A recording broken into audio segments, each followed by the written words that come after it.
Original, photo copy ഒന്നല്ല, ആർക്കും പരിശോധിക്കാം. ഈ റിസാലയിൽ നിങ്ങൾ നോക്ക്, ഇതിൽ പറയുന്ന ഓരോ കാര്യങ്ങളും മുജാഹിദ് പ്രസ്ഥാനം വളരെ അടിവരയിട്ട് മനസ്സിലാക്കിയതും മുജാഹിദ് പ്രസ്ഥാനം ജനങ്ങളോട് ആവർത്തിച്ചു പറയുന്നതുമായ കാര്യങ്ങൾ നോക്കൂ. നിങ്ങൾ റിസാല 2001 നവംബർ 2 26 പേജ് നമ്പർ 26. സത്യമാർഗം സുന്നത്ത് ജമാഅത്ത് എന്നാണ് ഈ ലേഖനത്തിന്റെ പേര്. പ്രൊഫസർ ഓമാനൂർ മുഹമ്മദ് എന്ന് പറയുന്ന സുന്നികളിലെ എഴുത്തുകാരനാണ് ലേഖനം എഴുതിയത്. ഈ ലേഖനത്തിൽ അദ്ദേഹം പറയുന്നതാണ് യാഥാർത്ഥ്യം. ഞാൻ ഉറച്ചു പറയും, പക്ഷെ ആ യാഥാർത്ഥ്യത്തോട് സുന്നികൾ ഒരിക്കലും എന്ത് ചെയ്തിട്ടില്ല, താദാത്മ്യം പ്രാപിച്ചിട്ടില്ല. അതിനെതിരാണ് ഇത് എഴുതിയ ആള് പോലും ഇതിനെതിരാണ്. കേട്ടോളൂ, ഞാൻ ചില ഭാഗങ്ങൾ വായിച്ചു കേൾപ്പിച്ചിരാം. അല്ലാഹു നബി സല്ലല്ലാഹു അലൈഹി വസല്ലമയിലൂടെ അറിയിച്ചു തരികയും നബി വാക്കിലൂടെയും പ്രവർത്തികളിലൂടെയും കാണിച്ചു തരികയും മൗനാനുവാദത്തിലൂടെ അംഗീകരിക്കുകയും ചെയ്ത നടപടിക്രമങ്ങളാണ് സുന്നത്ത്. അപ്പൊ സുന്നത്ത് എന്താ?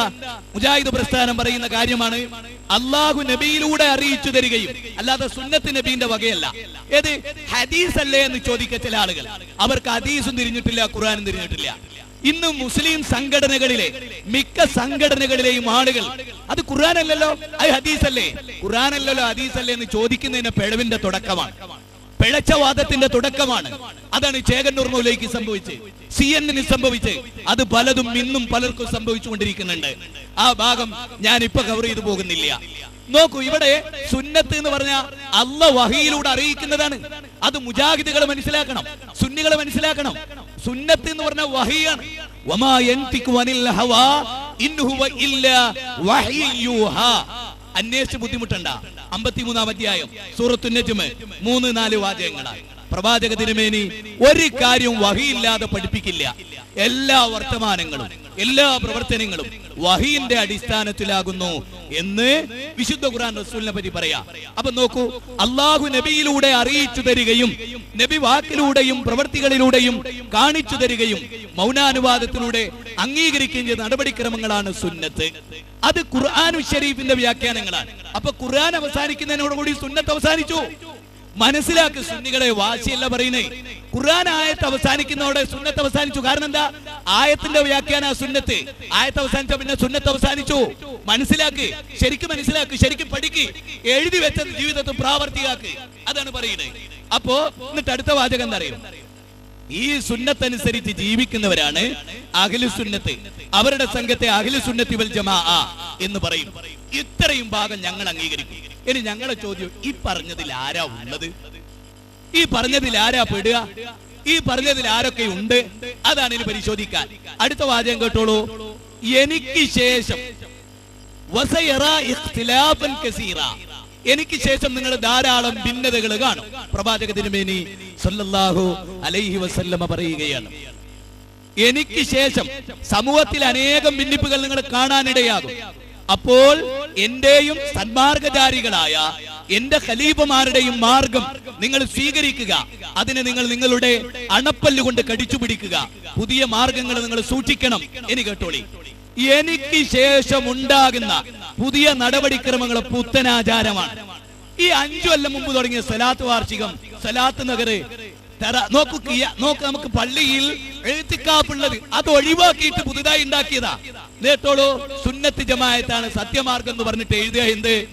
എനിക്ക് ശേഷമുണ്ടാകുന്ന പുതിയ നടപടിക്രമങ്ങളെ അത് പുത്തനാചാരമാണ്, അവയെല്ലാം ദുർമാർഗമാണ്. ഞങ്ങൾ പറയുന്നതാ, റസൂലിന് ശേഷം മതത്തിൽ ഉണ്ടായതൊക്കെ തള്ളപ്പെടേണ്ടതാണ്.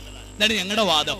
നിങ്ങളും പറയുന്നു. എന്നിട്ട് നിങ്ങൾ ഇതിലൊരു വാചകം, ഞാനും എന്റെ സഹാബികളും നിലകൊണ്ട മാർഗം അവലംബിച്ചവർ അവരാ വിജയിക്കുക. ഇനി നമുക്ക് പരിശോധിക്കാം, സുന്നികളുടെ കൂടെയുള്ള കാര്യം അള്ളയും റസൂലും പഠിപ്പിച്ചതാണോ, സഹാബികൾ പഠിപ്പിച്ചാണോ? മുജാഹിദുകളുടെ കൂടെ അള്ളയുണ്ടോ, റസൂലുണ്ടോ, സഹാബികളുണ്ടോ, അവര് പഠിപ്പിച്ചതുണ്ടോ? നമുക്ക് പരിശോധിക്കാം. ഒന്നുകൂടെ നോക്കാം. എന്താ? ഖുർആനിലോ സ്വീകാര്യോഗ്യമായ ഹദീസുകളിലോ, ഒന്നുകൂടെ മനസ്സിലാക്കണം, ഖുർആനിലോ സ്വീകാര്യോഗ്യമായ ഹദീസിലോ എന്നൊരു പ്രയോഗം ഉണ്ടതില്ലേ? അപ്പൊ അത് ഹദീസല്ലേ, അറബിയിൽ ഉച്ചരിച്ചില്ലേ എന്നൊന്നും ചോദിച്ചിട്ടില്ല. സ്വീകാര്യമായിരിക്കണം. അപ്പോ അലവി സക്കാഫിയോ സുലൈമാൻ സക്കാഫിയോ അബ്ദുൾ റഷീദ് സക്കാഫിയോ ഒക്കെ പ്രസംഗിക്കുമ്പോ ഒരു ഹദീസ് ഉദ്ധരിച്ച് ആദ്യം ചോദിക്കുക, അത് സ്വീകാര്യമാണോ സ്വീകാര്യമല്ലേ? അപ്പൊ സ്വീകാര്യമായ ഹദീസുണ്ട്, സ്വീകാര്യമല്ലാത്ത ഹദീസുണ്ട്. അതുകൊണ്ടാണ് പ്രൊഫസർ റോമാൻ അർമോം എന്ത് പറയുന്നത്, ഖുർആനിലോ ഹദീസിലോ എന്ന് പറഞ്ഞില്ല, ഖുർആനിലോ സ്വീകാര്യയോഗ്യമായ ഹദീസുകളിലോ അവ രണ്ടിൽ നിന്നും ഖിയാസിന്റെയും മറ്റും വെളിച്ചത്തിൽ നടത്തപ്പെടുന്ന ഗവേഷണങ്ങളിലോ മാതൃകയില്ലാത്ത ആചാരങ്ങൾ ആവിഷ്കരിച്ച് മതത്തിൽ കൂട്ടിച്ചേർക്കുന്നവരെയാണ് മുബ്തദീകൾ. എങ്കിൽ സുന്നികൾ എത്ര ആചാരം കടത്തി കൂട്ടി? ഓരോ ദിവസവും ഓരോ ആഴ്ചയും. അപ്പൊ നിങ്ങൾ മുബ്തദീകളാണ്. ഞങ്ങളതല്ല. തെളിയിച്ചു തരാം. അടുത്ത വാചകം എന്തറിയോ? നബിയുടെയോ സഹാബത്തിന്റെയോ വ്യാഖ്യാനങ്ങളെ മാറ്റിവെച്ച് ഞങ്ങൾ ഏറ്റവും അടിസ്ഥാനപരമായി മുന്നൊരു പോയിന്റാ, നബിയുടെയോ സഹാബത്തിന്റെയോ വ്യാഖ്യാനങ്ങളെ മാറ്റിവെച്ച് സ്വന്തം യുക്തിയുടെയും തന്ത്ര കുതന്ത്രങ്ങളുടെയും വെളിച്ചത്തിൽ ഖുർആൻ വ്യാഖ്യാനിച്ചതാണ് വ്യതിയാന ചിന്തകൾ ഉടലെടുത്തത്. ഇത്രയും ഭാഗം നിങ്ങൾ സമ്മതിച്ചാൽ നിങ്ങളുടെ പ്രസ്ഥാനം ഇസ്ലാമികമല്ല എന്ന് നിങ്ങൾ പറയേണ്ടി വരും. ഈ